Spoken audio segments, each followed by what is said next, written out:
começando um novo podcast do Saber e Saúde, a URGS Explica. Hoje temos um convidado, o Dr. Mauro Pontes, cardiologista, que vai nos falar sobre diabetes, sobre doenças do coração e outros fatores relacionados. Inicialmente, eu quero agradecer aqui a presença do Dr. Mauro, dizer que é um prazer para nós te ter aqui hoje como nosso convidado. E antes de iniciar propriamente, eu queria te pedir para contar para os nossos ouvintes aqui um pouco sobre a tua trajetória, sobre a teu caminho acadêmico aí, né? E o que tu está fazendo hoje. Bem-vindo, Mauro. Obrigado. O meu nome é Mauro Pontes, eu me formei em medicina em 87 e fui trabalhar, né? Comecei a trabalhar, fiz residência em medicina interna e cardiologia, no Instituto de Cardiologia, e fiquei um tempo trabalhando como cardiologista em 97, por aí. Eu entrei no mestrado em fisiologia, né? Inicialmente sob orientação do professor Beló, né? E quando ele faleceu, mais ou menos no meio do meu mestrado, a Adriane Beló, filha dele, assumiu como minha orientadora. Somos amigos até hoje, nos damos super bem. E guardo uma relação com a Adriane de amizade. Tenho conversado com ela ultimamente. E apresentei a minha dissertação em 2001. Né? Depois, não segui doutorado na fisiologia, fui trabalhar e fui ver assim o que me interessava mais, né? Mais da parte clínica, porque aí eu resolvi me direcionar para a parte clínica e já me interessava, sempre me interessei durante a faculdade pelo diabetes. E aí em 2006 eu fiz a prova de admissão no doutorado em endocrinologia na URGS. Entrei sob a orientação do professor Luiz Henrique Canani e apresentei a minha tese de doutorado em setembro de 2009, eu acho, por aí.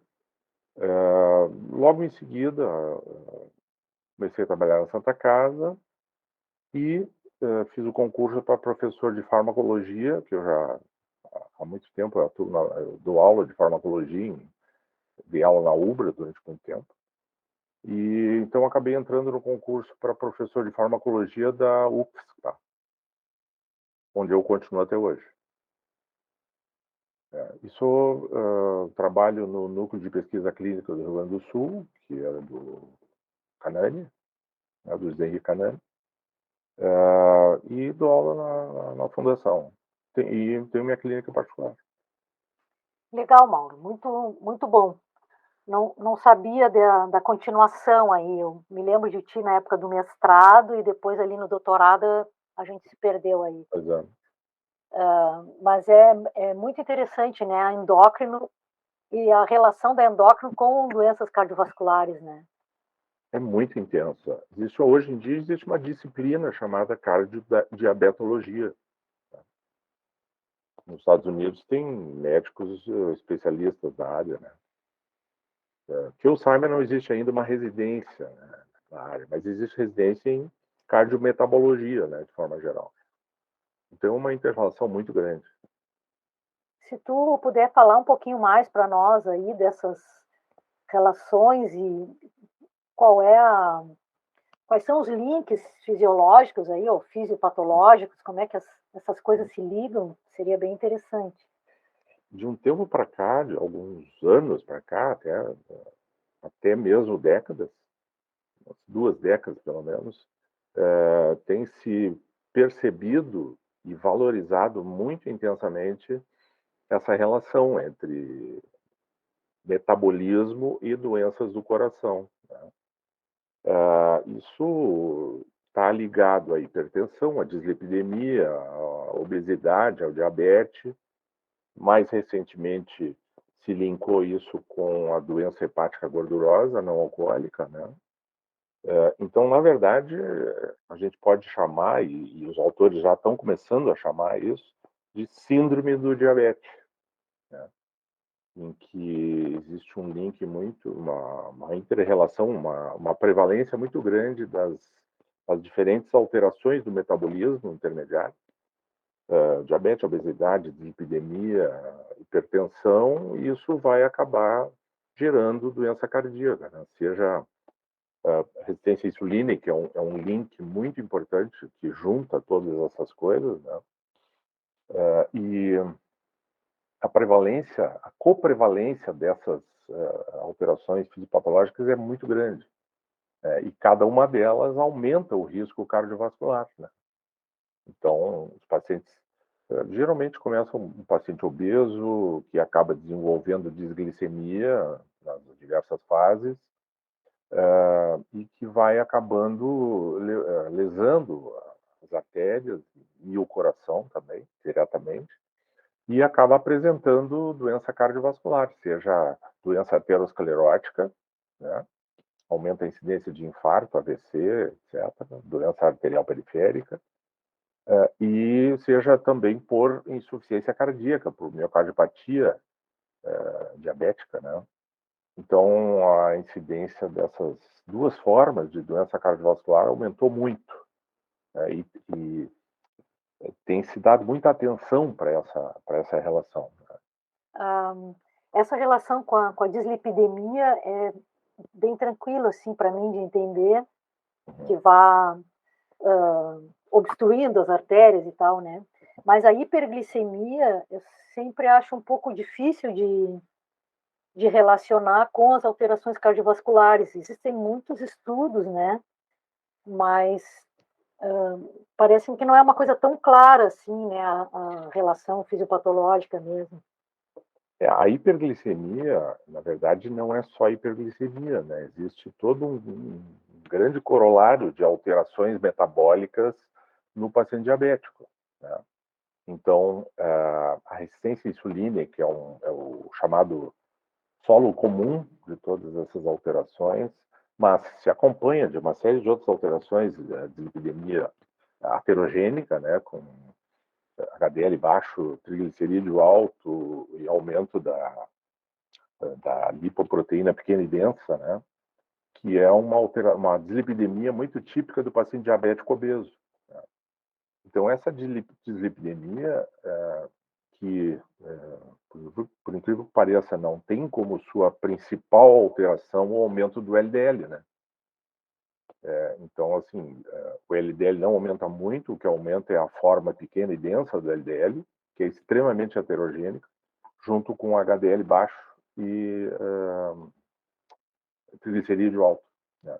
Então, essa dislipidemia mista aterogênica, como o nome diz, é muito heterogênica, né? Então, ela, junto com a resistência insulínica, ela pode ser dita o maior elo de ligação com a doença aterosclerótica.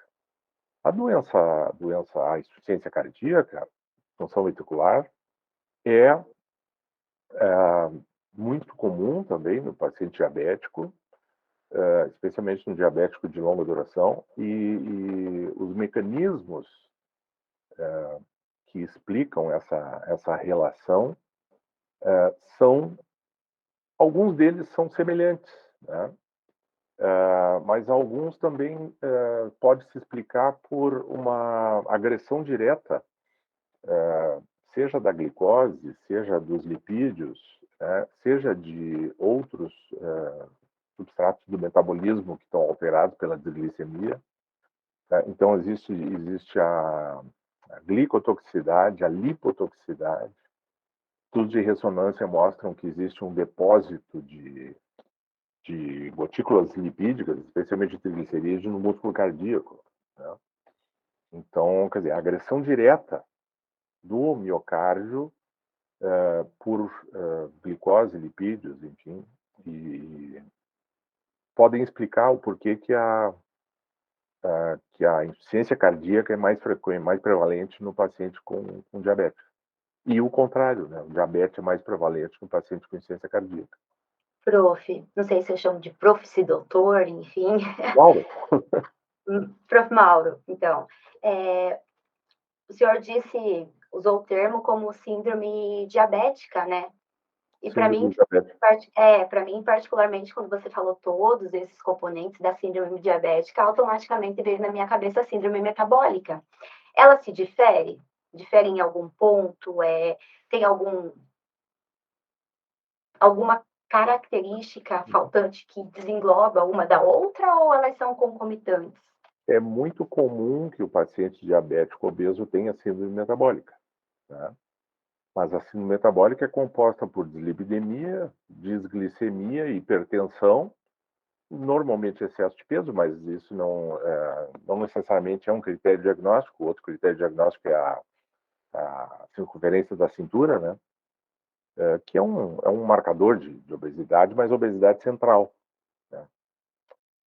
Então, assim, a síndrome metabólica tem alguma imbricação, digamos assim, com as alterações do diabetes, mas não necessariamente o paciente diabético seja sempre portador de síndrome metabólica, e nem o contrário, né? Mas, claro, ambos são marcadores de risco cardiovascular, sem dúvida, né? Inclusive, tem estudos mostrando que o paciente diabético portador também de síndrome metabólica, o risco cardiovascular é 2 vezes maior do que o não portador. O paciente diabético tem uma chance 3 a 4 vezes maior de infartar e de ter AVC, né? Então, são estudos clínicos que mostram a associação de risco, né? Já que a gente está falando, né, nessa questão do diabetes, né, como um fator de risco para doença cardiovascular, que tipos de sintomas, por exemplo, né, podem levar mais a uma suspeita, né, de diagnóstico de diabetes, né? Para quem está nos escutando agora nesse momento, né, existe algum tipo de alteração que, né, deva motivar a pessoa a procurar um médico, ou existe, por exemplo, alguma recomendação em termos, né, de fazer algum tipo de exame com uma certa frequência para tentar monitorar o surgimento dessa doença, né? Acho que é uma informação importante para quem está escutando, né, no sentido de fazer esse diagnóstico para tentar, claro, né, prevenir essas complicações. Existem diretrizes de diferentes sociedades, seja de cardiologia, seja de endocrinologia, que sugerem que a presença de doença cardiovascular, seja de que tipo for, já é indicação de rastreamento de diabetes, pela alta coprevalência das duas patologias. E o diabetes só pela presença do diabetes já seria uma indicação de investigação, de rastreamento de presença de doença cardiovascular, né? Agora, claro, o indivíduo que apresenta sintomas de descompensação aguda metabólica, polifagia, polidipsia, perda de peso, enfim, aí já são sintomas muito adiantados da presença indicativos da presença de diabetes, né? Pela deficiência insulínica já, mas assim, são sintomas que são presentes em pacientes com diabetes tipo 1 ou em paciente diabético tipo 2 muito avançado, que já está com insulinopenia, que é uma alteração bem tardia no paciente diabético tipo 2, mas que, óbvio, deve acender uma luz vermelha piscante para investigar a presença de diabetes, né? Mas, claro, se possível, a gente não espera tanto, né? Por isso que é recomendado o rastreamento de diabetes em todos os pacientes com doença cardiovascular, porque a prevalência é bastante grande. Paulo, do conceito clínico e até da tua prática clínica, quais são as tomadas de atitude que, por exemplo, um paciente ou um pré-paciente suscetível a desenvolver diabetes pode tomar no sentido de evitar a progressão da doença ou diminuir a progressão da doença nesse sentido? E se o componente familiar, nesse contexto, ele é importante dentro da questão hereditária, enfim, ou do contexto familiar propriamente dito, né? Na transmissão dessa doença, não no aumento da probabilidade do indivíduo desenvolver a doença. Bom, em primeiro lugar, a questão do chamado pré-diabetes, né? A disglicemia é uma doença progressiva. Então, o paciente começa com piora progressiva, por exemplo, da resistência à insulina, se esse for o fator predominante fisiopatológico, né? Ou se o fator predominante for deficiência de secreção de insulina, né? Que é a marca do diabetes tipo 1, mas ela pode acontecer no diabetes tipo 2. Em geral, é um pouco mais tardia, né? Do diabético tipo 2 obeso, magro, a deficiência de secreção pancreática de insulina costuma ser mais importante do que no diabético tipo 2 obeso, que normalmente está associado à resistência insulínica como principal fator predominante, né? Mas, de qualquer forma, sendo uma doença progressiva, o indivíduo inicia, quer dizer, a gente tem que fazer, o ideal é fazer o diagnóstico do pré-diabetes, antes que ele vire diabetes. Os critérios diagnósticos são progressivos também, então a glicemia de jejum de 100 a 126, 125, é um indicador de pré-diabetes. Junto com uma hemoglobina glicada de 5,7 até 6,4. Um teste de tolerância, que é um teste provocativo, em que o indivíduo toma 75 gramas de glicose. Normalmente os pacientes odeiam isso, porque é muito enjoativo, mas enfim, né? Em média, 2 horas depois da glicemia, ela vai estar 140 a 199. Então, esses 3 critérios fecham o diagnóstico de pré-diabetes. Frequentemente, a gente acaba precisando usar os 3, porque a concomitância dos 3 não é absoluta. Então, o que se diz é que o teste de tolerância à glicose tem uma sensibilidade maior para detectar pré-diabetes. E a hemoglobina glicada tem uma especificidade maior. Mas, enfim, se usa os 3. Né?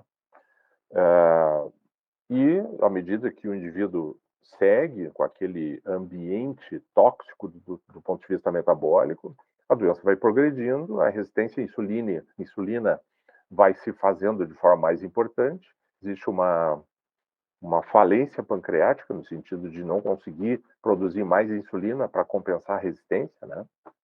E aí chega um momento em que a glicose passa de 126, a glicose de jejum. É a grande marca da instalação do diabetes. O que se pode fazer para evitar isso? A primeira coisa que se faz é a modificação do estilo de vida. São as medidas, até hoje, as consideradas mais efetivas e as mais difíceis de fazer. Então, o paciente tem que fazer exercício, perder peso, né? Modificações da dieta, para uma dieta saudável, no sentido de tentar perder peso e no sentido de tentar melhorar aquela alteração metabólica. Né? E existe um estudo já bastante antigo que mostra que modificações de estilo de vida bastante intensivas no protocolo desse estudo consegue prevenir a progressão do pré-diabetes para diabetes em 50 e tantos %. Se o indivíduo tem mais risco de progressão, de acordo com as características clínicas, se pode usar essas modificações de estilo de vida junto com 1 grama de metformin por dia. Né? E isso consegue prevenir 33% a mais de progressão do diabetes. Né? São as coisas mais bem estabelecidas em termos de evitar progressão. Né? Claro, tem estudos com outras drogas, pioglitazona, até agonistas de GLP-1, no sentido de usar essas drogas para tentar prevenir a progressão do pré-diabetes para diabetes. mas são coisas um pouco menos estabelecidas, né? O que está em todas as diretrizes é isso que eu falei. Mauro, uma coisa que tem se falado ultimamente é o uso da cirurgia bariátrica para pacientes diabéticos obesos, né? Suponho, né, que não vão fazer cirurgia bariátrica em paciente que não é obeso, mas já ouvi até algo parecido com isso, assim, tipo tratamento para diabetes, cirurgia bariátrica. Isso é uma coisa que tem se feito mais, funciona? O que tu poderia dizer para nós sobre isso? A cirurgia bariátrica, assim, tem sido cada vez mais discutida, cada vez mais tem evidências científicas de benefício. As indicações devem ser muito precisas e muito criteriosas para evitar usar em pacientes que não têm indicação. As indicações são o índice de massa corporal acima de 35 quilogramas por metro quadrado, ou se pode eventualmente fazer com um índice de massa corporal acima de 30 com comorbidades cardiovasculares. Eu não costumo fazer isso, eu costumo, claro, isso depois de tentar modificações de estilo de vida consistentemente, sem sucesso. Né? Eu não costumo fazer isso, eu costumo indicar cirurgia bariátrica em pacientes que já são meus pacientes há algum tempo, que eu já sei que eles tentaram modificação de estilo de vida consistentemente não conseguiram sucesso, em pacientes com IMC acima de 35. Tá? Com uma preparação muito grande psicológica para modificar a cabeça do paciente, que frequentemente tem achados psicológicos e até psiquiátricos envolvidos, então o paciente tem que ser preparado para isso, né? E as evidências mostram que o sucesso na reversão do diabetes e também da hipertensão, embora as evidências para a reversão do diabetes sejam mais importantes, é muito grande, muito grande. Em termos de reversão do diabetes, em termos de também um pouco menos de reversão da hipertensão, da dislipidemia, e já tem evidências observacionais, tem inclusive meta-análises de estudos de coorte mostrando que a cirurgia bariátrica nesses pacientes que têm esse sucesso em termos de reversão de diabetes, reversão de lipidemia, reversão de fatores de risco cardiovascular, mostrou redução de eventos cardiovasculares. Isso é um dado assim bem recente, foi apresentado no Congresso Europeu de Obesidade, em maio, e chamou bastante atenção. Né? Então, assim, claro, existem estudos com tratamento farmacológico da obesidade que mostram perdas de peso bastante significativas. Né? O semaglutida mostrou uma redução média de peso de 12 quilos. O tirzepatida, que ainda não está no mercado, mas deve ser lançado ano que vem, é um agonista de GIP e de GLP-1, é extremamente potente em termos de redução de peso. Né? A perda de peso média no estudo STEP 1, se não me engano, foi de 20% do peso corporal, que é uma perda de peso muito significativa. É o estudo a droga que teve associada com a maior redução de peso corporal.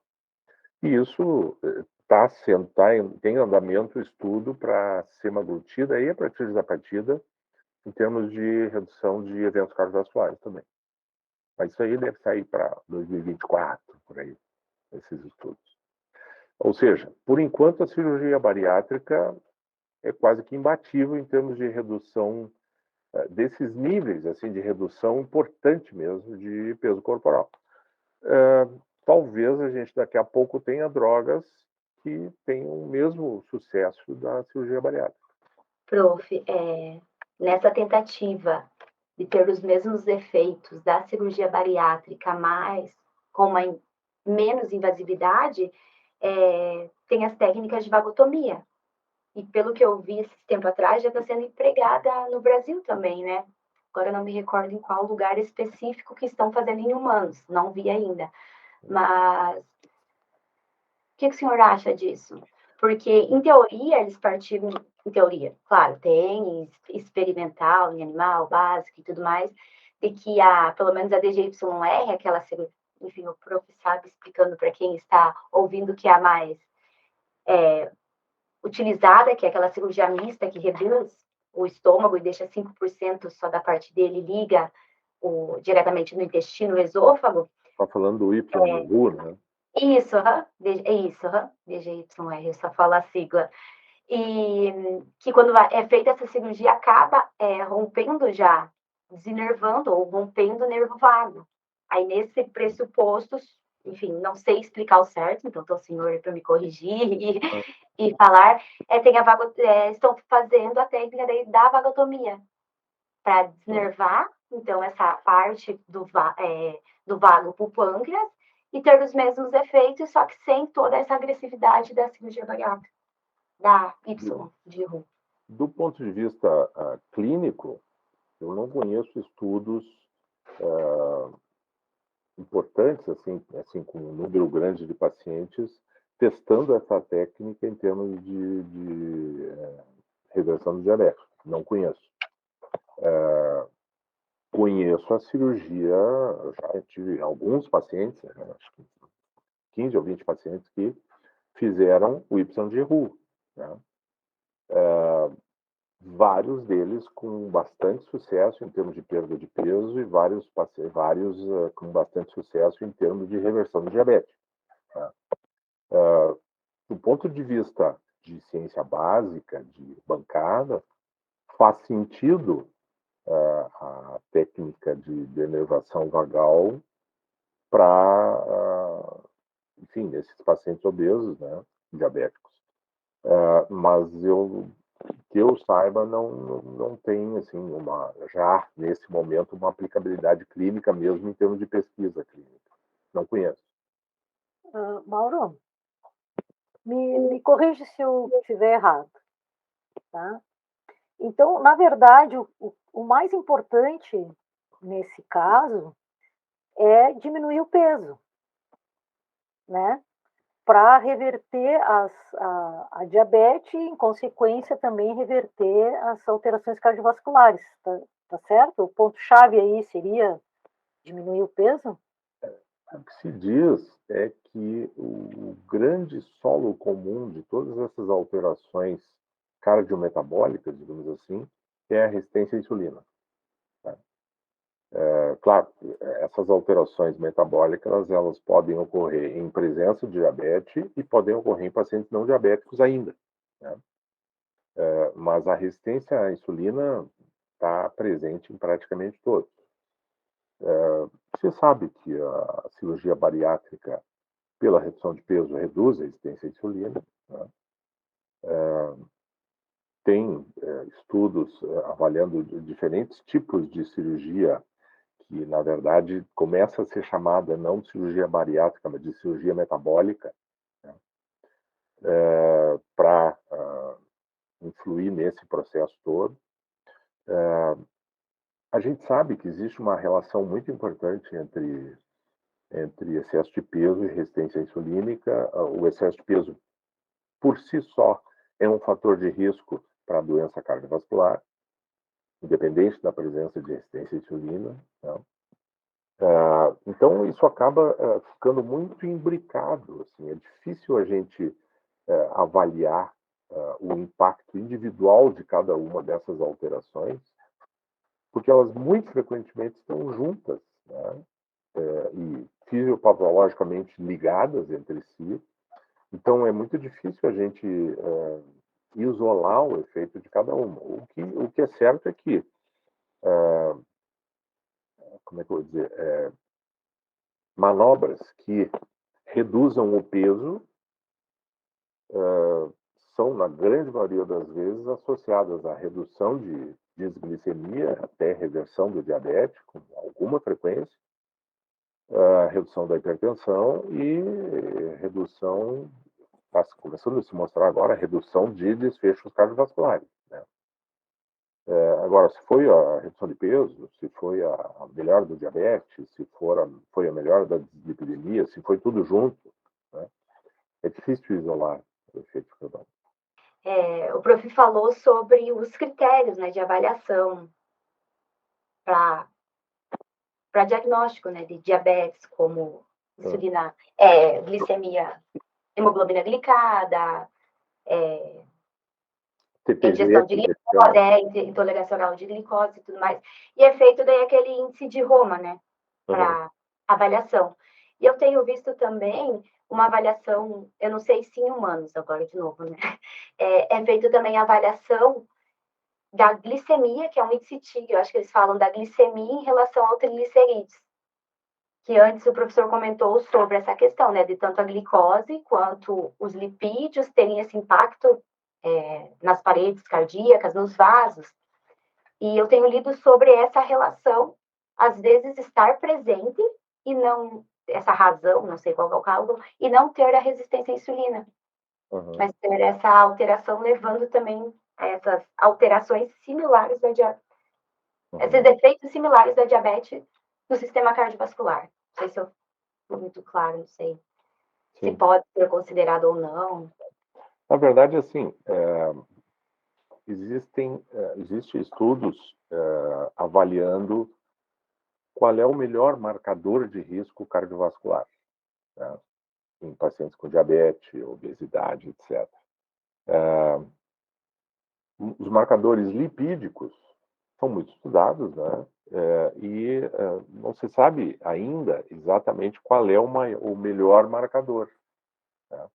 Se é VLDL, se é colesterol não HDL, se é lipoproteína A, enfim, são todos marcadores lipídicos que se sabe que estão associados a aumento do risco cardiovascular, mas assim, não se sabe qual deles tem uma acurácia, uma sensibilidade, especificidade melhor para a prevalência de diabetes. O que se sabe é que, assim, por exemplo,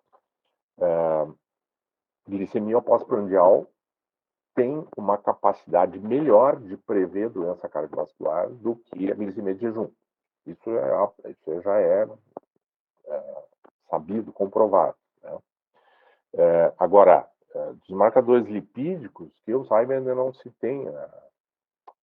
O clássico é o LDL colesterol, né? E tem esses outros marcadores chamados de secundários, né?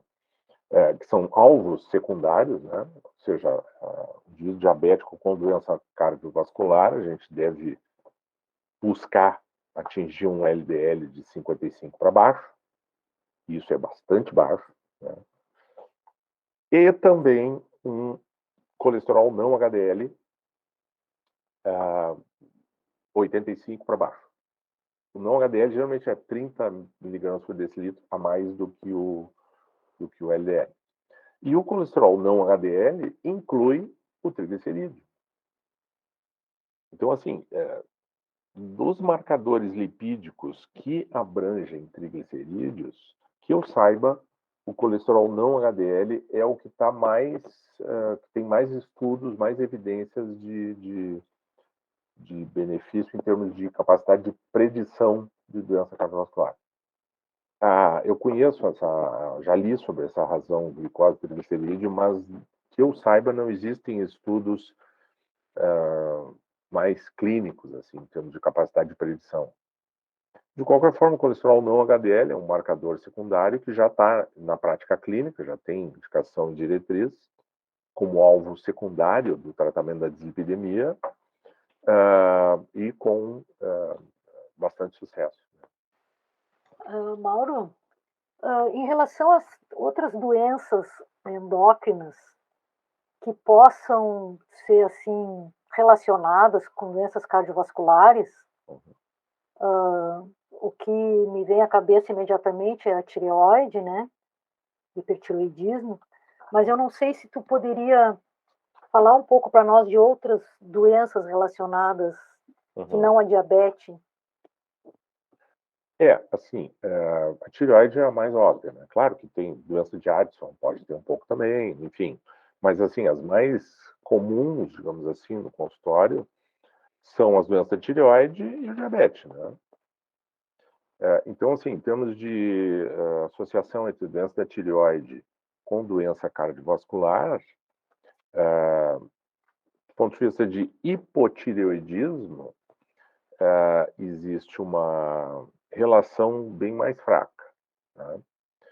Inclusive no sentido de que, por exemplo, tratamento do hipotireoidismo subclínico, tá? Uma das indicações de tratar hipotireoidismo subclínico, ou seja, aumento do TSH sem modificação do T4 livre, né, seria a presença de insuficiência cardíaca. Uma das poucas indicações de tratar hipotireoidismo subclínico. Ou seja, existe alguma associação, alguma interação, digamos assim, mas ela é bem menos importante, digamos assim, bem menos conhecida. O tratamento tem menos benefício conhecido. Entende? Agora, em relação ao hipertireoidismo, é bem conhecida a associação, né? O hipertireoidismo pela descarga adrenérgica contínua que ele provoca, está associado com aumento da frequência cardíaca, arritmias supraventriculares, mais comumente, fibrilação atrial, né? E até mesmo com desencadeamento de doença cardíaca aguda. Então, assim, que eu saiba, não existem estudos de longo prazo, digamos assim, que mostrem associação, maior prevalência de doença aterosclerótica em pacientes hipo ou hipertireoideus. Mas a arritmia, sem dúvida. Voltando ali para diabetes, as doenças cardiovasculares que se relacionam mais são infarto e essas relacionadas com isquemia, né? Doença aterosclerótica, seja infarto, AVC, doença arterial periférica, são as complicações macrovasculares do diabetes, né? E as complicações microvasculares, que provavelmente sejam mais frequentes do que os cardiovasculares. Então, nefropatia, retinopatia, etc. Né? Então, e a doença autonômica, né? A neuropatia autonômica. A neuropatia, em geral, né? Periférica ou autonômica. Né? Então, essas são as comorbidades ou as complicações do diabetes que mais se procura prevenir, né? Doença aterosclerótica, acima de tudo, né? Perfaz mais de 80% das cardiopatias associadas ao diabetes. A insuficiência cardíaca, em torno de 10 a 15%. Né? Então, claro, a insuficiência cardíaca como comorbidade do diabetes ganhou uma relevância, né, muito grande com o surgimento dos inibidores de SGLT2, né, que mostraram nos estudos clínicos um benefício enorme em termos de prevenção de insuficiência cardíaca e agora de tratamento da insuficiência cardíaca, mesmo em paciente não diabético, né? Os últimos estudos têm mostrado isso. Tanto é que nas últimas diretrizes de insuficiência cardíaca, os inibidores de SGLT2 têm indicação classe 1B, por enquanto, nos pacientes com insuficiência cardíaca, mesmo sem diabetes. Então, hoje são drogas para tratamento de insuficiência cardíaca. Mas, de qualquer forma, apesar dessa relevância, a insuficiência cardíaca é só 10 a 15% das doenças, das cardiopatias associadas ao diabetes. A grande predominância segue sendo da doença aterosclerótica. Uma curiosidade, né? Então, a gente sabe, né, que o diabetes é uma doença que tem uma incidência bastante alta, mas que muitas vezes, né, é plenamente tratável, né? Tem diferentes alternativas, né? Tanto fármacos aí utilizados por via oral e também, claro, a própria insulina, né? Hoje tem aí vários tipos, inclusive, né, de insulina que estão disponíveis. Uhum. Do ponto de vista de prognóstico, né, um paciente, por exemplo, que ele é diagnosticado com diabetes e que ainda não tem, por exemplo, né, uma complicação cardiovascular mais clara, O tratamento da diabetes, ele até que ponto vai ajudar esse paciente, né, no sentido de reduzir, por exemplo, né, o risco de uma complicação cardiovascular? Essa redução seria plena ou ela é parcial? Enfim, até que ponto que ele consegue reduzir esse tipo de risco com um tratamento adequado? Essa é uma pergunta, a pergunta do $1 milhão, né? Se sabe, obviamente já está bem definido que o diabetes está associado com redução de sobrevida, né? Se acredita que seja em torno de 7 anos a menos de vida, né?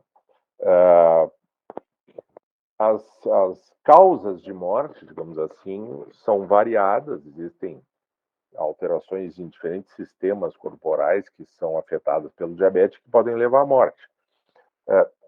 Provavelmente a doença cardiovascular é a mais prevalente, e a que mais contribui com a mortalidade do paciente diabético, embora a insuficiência renal seja um contribuinte importante também, enfim. Né?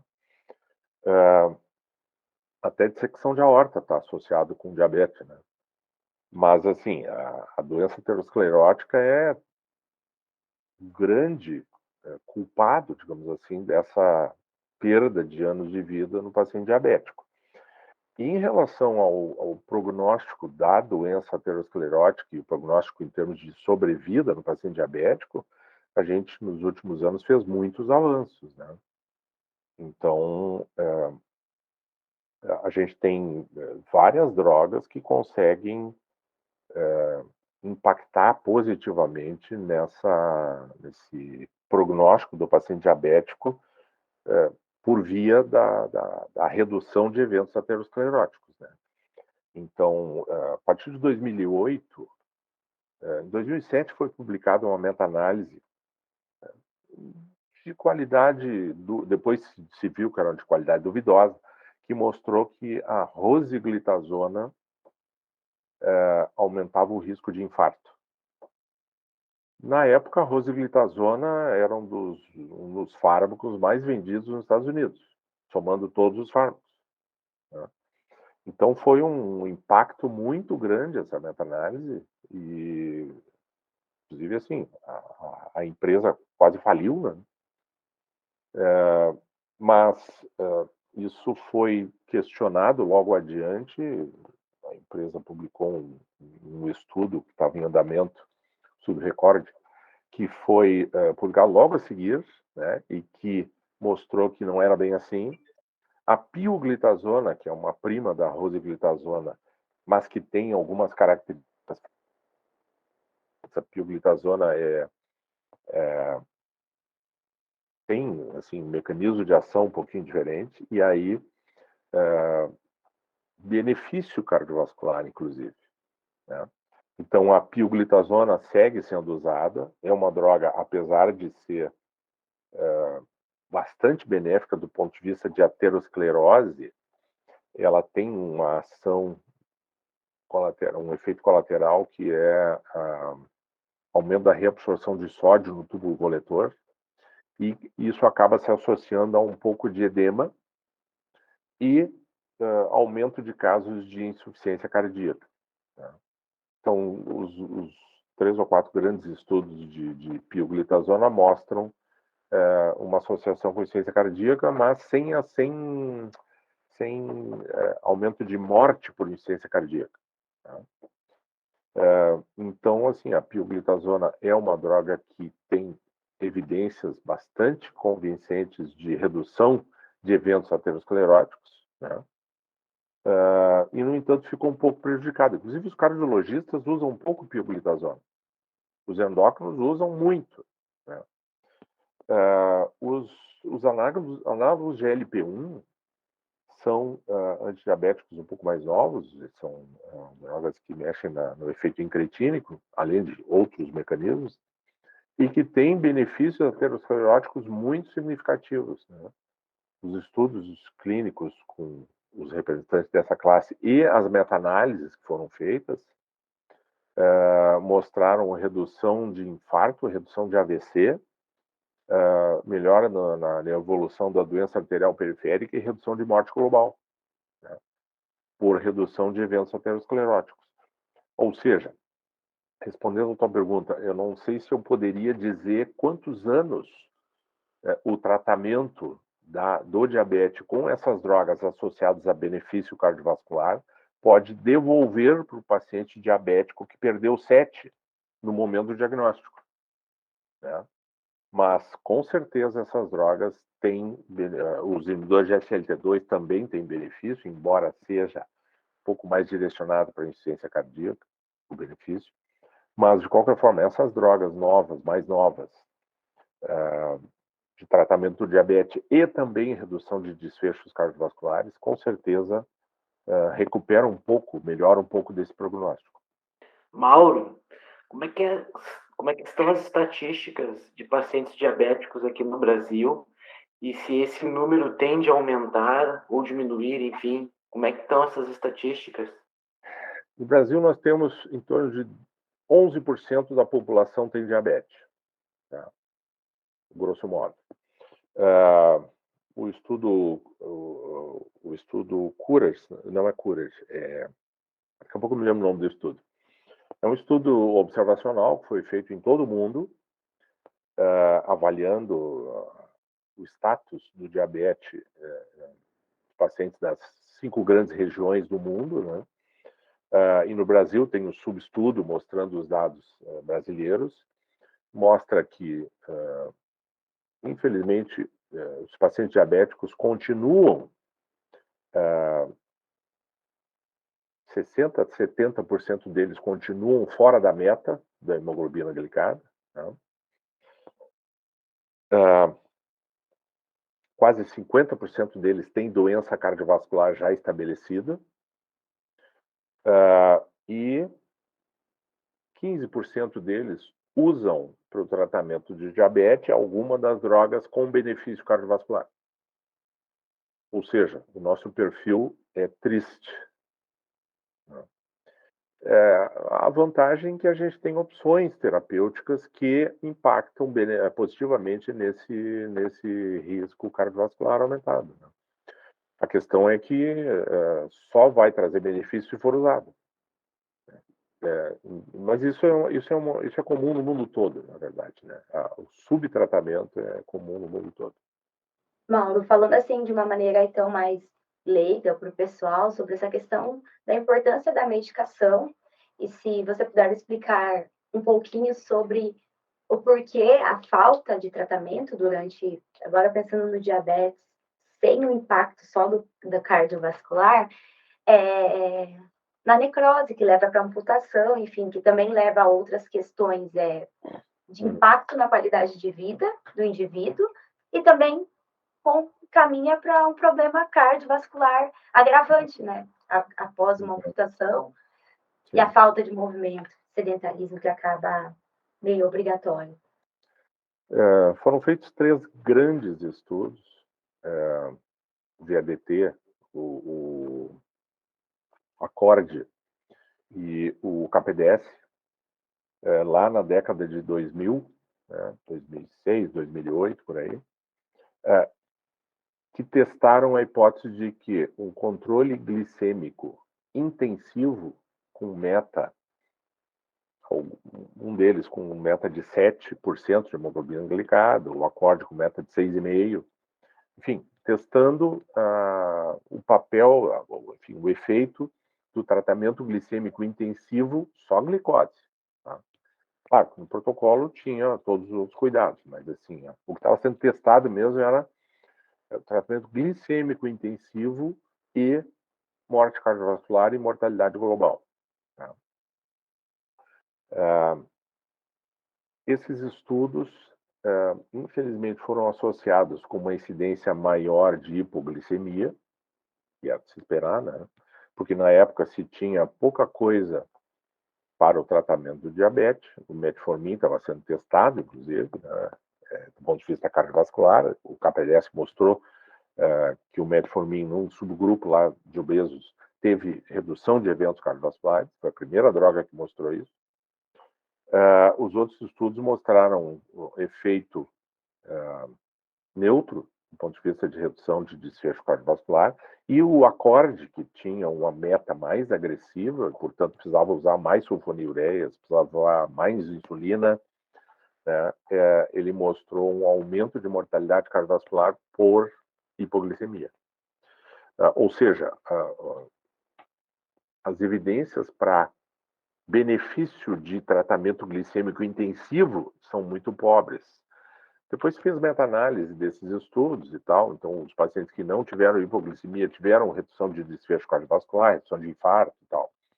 Mas ficou uma coisa com não muita evidência para apoiar essa estratégia de tratamento glicêmico intensivo. Com essas drogas mais novas, associadas com redução de desfecho cardiovascular, eu chamaria assim, metformin, pioglitazona, inibidores de SGLT2 e agonistas de GLP-1. São os 4 grandes pilares hoje do tratamento do diabetes com associação com redução de eventos cardiovasculares. Obviamente que hoje em dia não vai ser feito um novo UKPDS para testar tratamento glicêmico intensivo com essas drogas. Se fosse feito, com toda certeza mostraria redução de desfecho cardiovascular. Mas infelizmente não vai ser feito, né? Porque economicamente não é adequado. Mauro, eu tenho uma curiosidade em relação às diferenças entre homens e mulheres. Se Mulher é pior. Então era isso que eu queria saber. Tanto na incidência quanto na progressão da doença, como é que se comporta? A incidência é mista, dependendo do local, da região. Hispânicos, no sul dos Estados Unidos, especialmente ali na América Central, se não me engano, as mulheres têm uma prevalência um pouquinho maior. O prognóstico de doença cardiovascular nos pacientes diabéticos é maior em mulheres, né? Então, assim, pode dizer que o diabetes transcorre de forma mais agressiva do ponto de vista cardiovascular nas mulheres. Não existe nada que eu saiba em termos de benefício do tratamento, seja o tratamento para baixar a glicose, como o tratamento para prevenir doença cardiovascular. Que eu saiba, é igual para os dois sexos, os efeitos, né, das medicações. Mas a prevalência e a severidade costuma ser maior na mulher. Isso aí é bem importante, né, para as pessoas prestarem atenção que tem tratamento, né, e quando não tratado pode ter uma evolução bem ruim, né? Do ponto de vista de sexo feminino, tem uma coisa muito importante que deve ser dita, né? Não do diabetes, mas fora do ponto de vista cardiológico. Mulheres infartam. Ao contrário da ideia mais prevalente por aí, mulheres infartam. Então, o que se sabe é que o estrógeno protege, de certa forma, do pós-menopausa começa a aumentar a incidência de doença cardiovascular, especialmente doença aterosclerótica, e a incidência começa a se equalizar, né, no pós-menopausa na mulher. Mas isso acabou gerando uma ideia que não é verdadeira. Mulher que chega na emergência com dor no peito deve ser outra coisa. Não. Mulher com dor no peito que chega na emergência deve ser rastreado infarto, né? Porque existe, a incidência é significativa, né? E já está demonstrado que, inclusive, assim, trombolíticos são menos frequentes em mulheres, demoram mais para ser usados em mulheres, a angioplastia primária é menos comum em mulheres, por essa ideia falsa de que, não, se dor no peito em mulher, não, então não deve ser infarto, né? Vamos fazer outros exames para avaliar outra coisa. Então, de repente, pode acontecer da gente estar perdendo tempo para tratar o mais precocemente possível o infarto. Enfim, entrar nessa questão. Para cá está tendo muito tromboembolismo mesmo nas mulheres.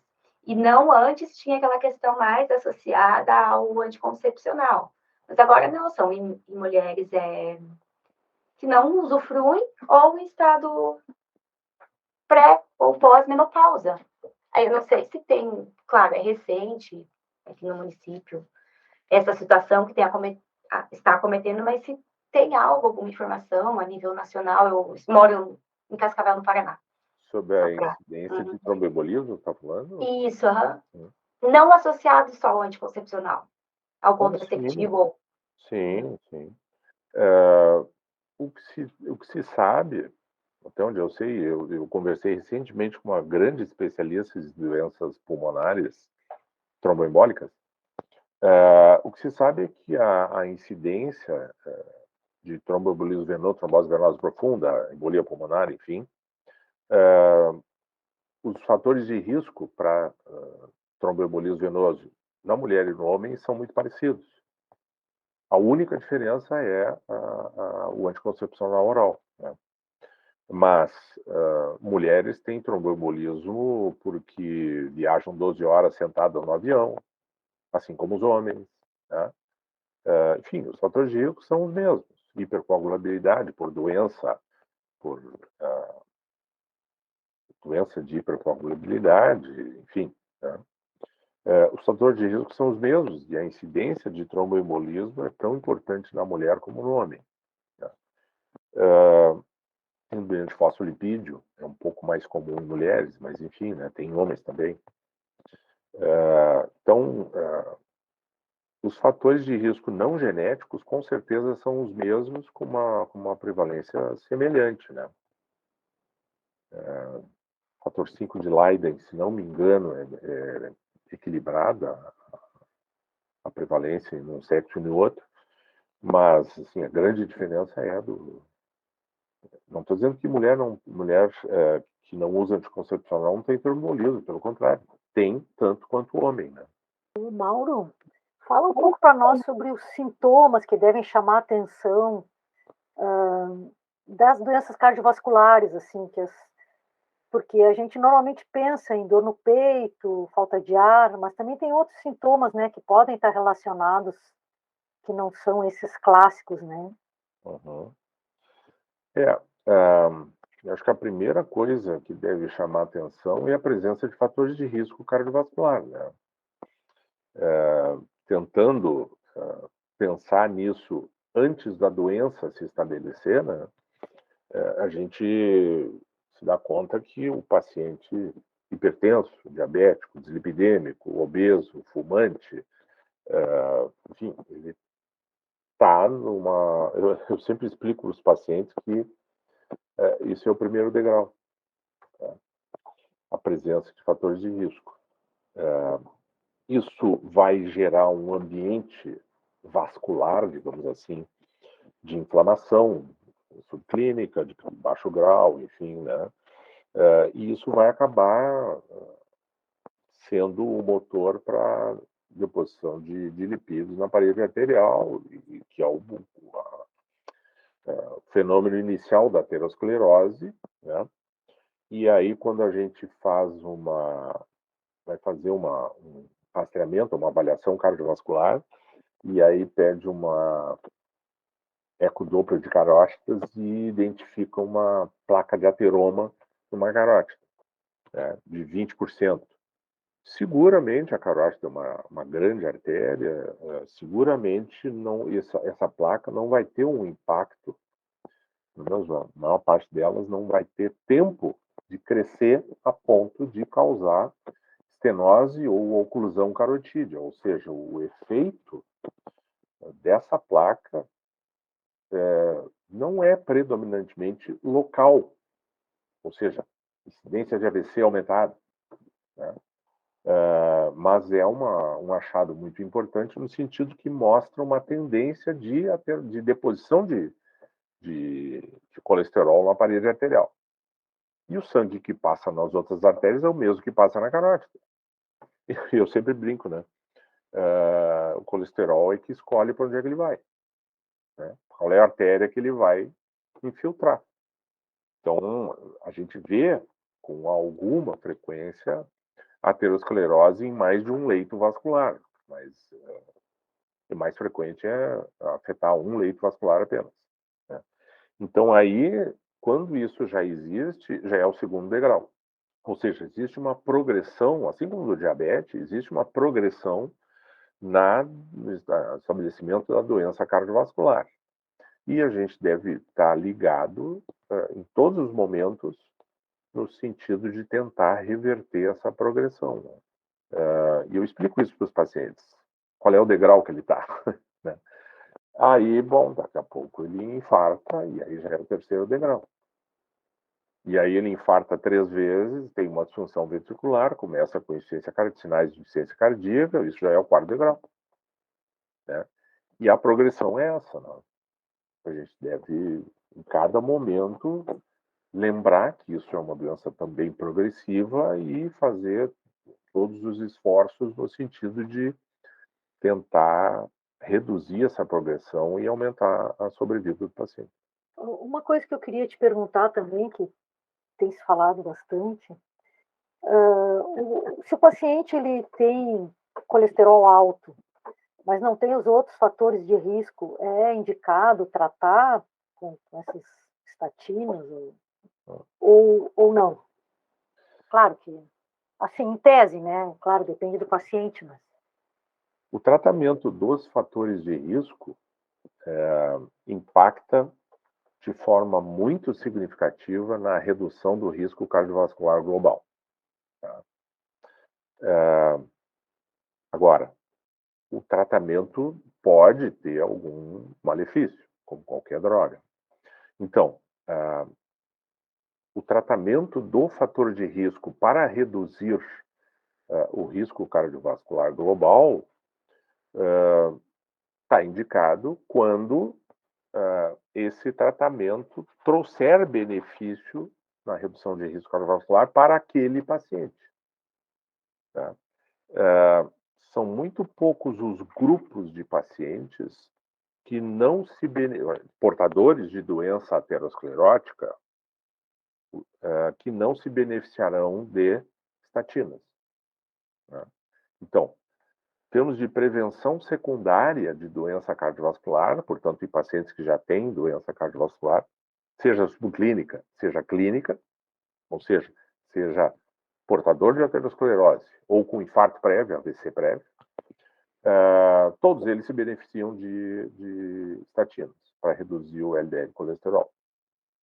Existem outras medidas preventivas que não têm um benefício tão claro. Por exemplo, o uso de aspirina em prevenção primária.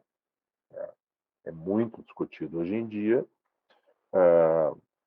Assim, o que ficou mais ou menos definido é que o paciente que tem um risco de pelo menos 10% de chance de eventos cardiovasculares em 10 anos, pelos scores de risco cardiovascular, né, score de Framingham, enfim, né, esse paciente teria benefício de usar aspirina. Tá? Tratamento da hipertensão arterial. Então, assim, dependendo do nível da hipertensão, claro, né, se considera que acima de 140 de sistólica, isso aumenta o risco cardiovascular e, portanto, é indicação de tratamento farmacológico. Então, praticamente nenhum subgrupo de pacientes deixa de se beneficiar com o tratamento da hipertensão nesses casos, né? Inclusive em prevenção primária. Então, assim, na minha prática e também nas diretrizes, o colesterol é considerado, junto com o tabagismo, o pior dos fatores de risco. Na verdade, o colesterol não é fator de risco, né? O colesterol é a causa da doença. Porque é o colesterol que se infiltra na parede arterial, forma aquelas estrias e depois vai aumentando e acaba formando a placa. Então, assim, praticamente todos os subgrupos de pacientes se beneficiam da redução de LDL colesterol com estatinas. Prevenção primária, um pouco menos intenso o benefício em termos de redução de risco absoluto de risco. Em prevenção secundária, inquestionável. Né? Talvez, assim, pacientes com insuficiência renal dialítica, existe um questionamento. Né? Em pacientes muito idosos, que não vão ter tempo de colher o benefício leva segundo os estudos, leva em torno de 5 anos para diante. Pacientes muito idosos provavelmente não vão ter tempo de colher esse benefício e poderão só ter os efeitos adversos, né? Então, nesses pacientes, talvez não esteja indicado usar estatina, mas os outros subgrupos, praticamente todos.